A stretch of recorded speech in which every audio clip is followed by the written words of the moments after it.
Todos conocemos, o creemos conocer, la historia de Francisco I. Madero.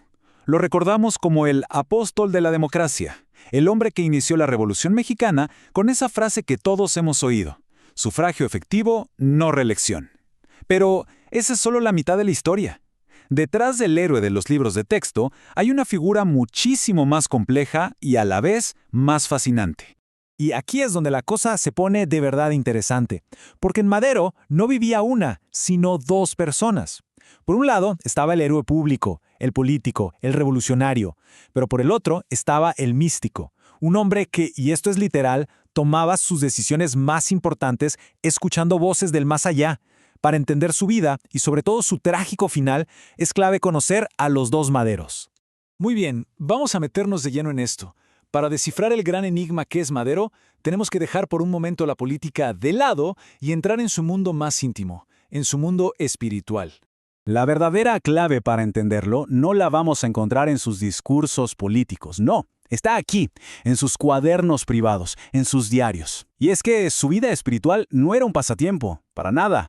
Era el motor, la fuente de donde salía toda su fuerza y su convicción política. Para él, el espiritismo era básicamente su brújula, una guía, una forma de comunicarse con el mundo de los espíritus para pedir consejo y dirección. O sea, cada decisión importante que tomaba, primero la consultaba con ese otro plano. Esta frase lo dice todo. Madero no se veía a sí mismo como un político común y corriente. Él de verdad sentía que tenía una misión, que era un instrumento del destino. Su lucha contra la dictadura de Porfirio Díaz no era solo por poder. Para él era una auténtica cruzada espiritual. ¿Y cómo hacía esto? Bueno, su método principal era la escritura automática. Se sentaba a escribir y dejaba que los espíritus se comunicaran a través de él. Sus interlocutores más frecuentes, su propio hermano Raúl, que había muerto, y un espíritu guía que él llamaba José. De estas conversaciones es que nace esa certeza absoluta, esa convicción casi mesiánica de que su destino era liberar a México. Ahora veamos qué pasó cuando toda esta forma de ver el mundo chocó y de qué manera con la realidad. Porque su presidencia se convirtió justo en eso, en el choque brutal entre su idealismo y la política más cruda que se puedan imaginar. Esta metáfora lo explica a la perfección.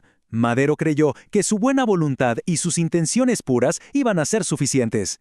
Y sí, logró derrocar una dictadura, lo que ya es increíble, pero en vez de empezar de cero, mantuvo partes clave de la estructura anterior. Una estructura corrupta y sobre todo desleal. Analicemos su plan, que en retrospectiva fue un error fatal. Primero consigue la victoria. Impensable. Pero justo después, en un acto de fe ciega que hace, despide a sus propias tropas, a los revolucionarios que le eran leales. Y el paso final, el más trágico de todos, le encarga la seguridad de su gobierno al mismo ejército que le sirvió al dictador por décadas. Un error de cálculo que, como veremos, le costó absolutamente todo. Y claro, esa confianza tan ingenua nos lleva de cabeza al momento más oscuro de esta historia, al golpe de Estado que hoy conocemos como la Decena Trágica. 10 días. En solo 10 días el sueño de Madero de un México democrático se convirtió en una pesadilla de sangre, fuego y traición en las calles de la capital. Y en medio de toda esa tormenta, Madero comete su último gran error. Pone la defensa de su gobierno y su propia vida en manos del general Victoriano Huerta, el mismo hombre que, en secreto, ya estaba planeando su caída. Es que eran dos mundos chocando. De un lado, la ceguera de Madero, su creencia inamovible de que la gente es buena en el fondo, lo que le hizo ignorar todas las advertencias.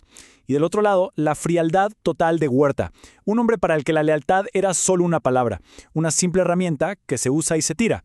La tragedia se desarrolló a una velocidad de vértigo. Empieza el golpe militar. La ciudad es un campo de batalla. Todos los cercanos a Madero le dicen, le suplican que desconfíe de Huerta. Pero él simplemente no puede. Se aferra a su fe en él hasta el último segundo, hasta que ya es demasiado tarde, y la traición se ha consumado. Su arresto, sin embargo, no fue el fin. Su muerte dejó una lección muy profunda y muy sangrienta para la historia de México. Lo asesinaron a sangre fría. Y lo más trágico es que su sacrificio no trajo paz. Todo lo contrario. Su muerte fue como echarle gasolina al fuego de la revolución. Desató una guerra civil todavía más brutal. La revolución, en realidad, apenas comenzaba. Si hubiera que resumir a Madero en una sola frase, creo que sería esta. Él no era un político tradicional. Era un idealista, un soñador, un hombre profundamente espiritual que intentó gobernar un país que funcionaba con otras reglas, las de la fuerza, no las de la fe. Entonces, ¿con qué nos quedamos de Madero? Su legado es una gran paradoja. Por un lado, su mayor virtud fue la increíble pureza de sus intenciones democráticas. Pero su error fatal fue esa confianza desmedida en los demás. Y nos deja una lección durísima.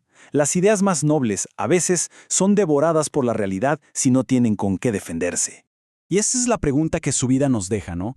Una pregunta que sigue flotando en el aire hasta hoy y nos obliga a pensar en ese equilibrio tan delicado que se necesita para gobernar. ¿Es suficiente tener la razón, tener buenas intenciones? ¿O la política real siempre va a exigir una dosis de desconfianza, de pragmatismo? La respuesta, quizá, sigue sin estar del todo clara.